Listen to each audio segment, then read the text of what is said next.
At isa pong malugod na pagbati sa lahat sa okasyon ng pagbubukas ng Singkaban Festival 2025. Ang okasyong ito ay higit pa sa isang masiglang selebrasyon. Ito ay larawan ng ating kasaysayan, kultura at mga tradisyon na yumayakap at nagbibigay kulay sa ating pagka-Bulakenyo. Sa napapanoong tema, Singing at Kailangan ng Bulacan, pamahalaan, balik-balikan. Dinuguri ang gateway to the north.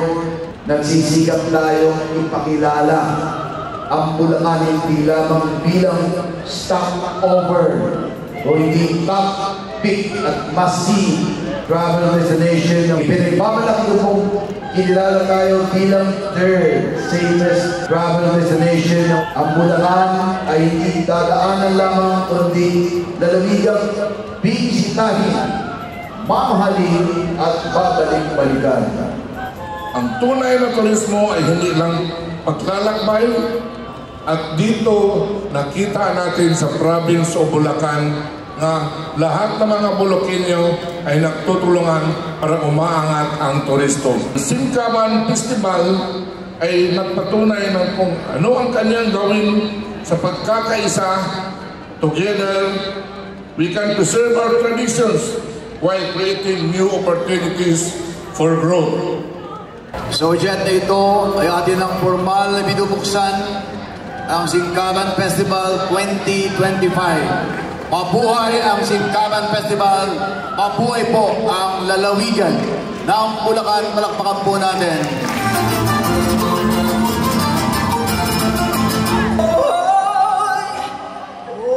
Pinoy ako, may agimat ang dugo ko.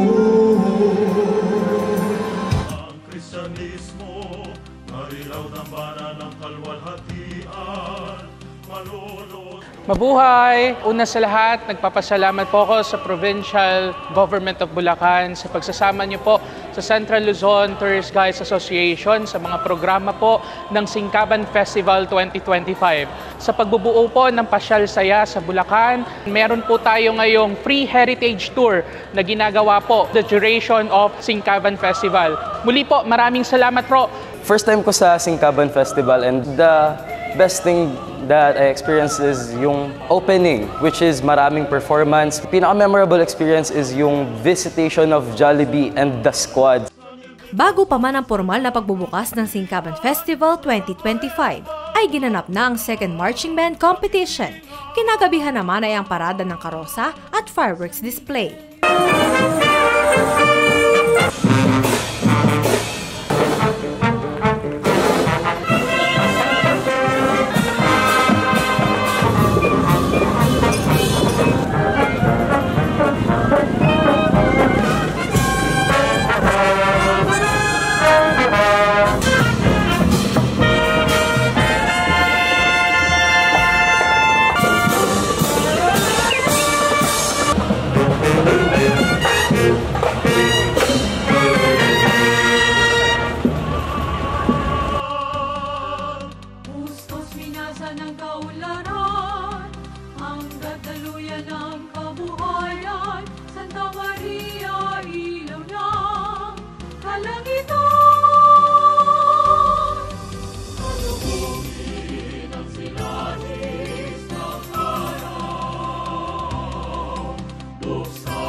Bulakenyo, ibandila ang lingkod, amanan ng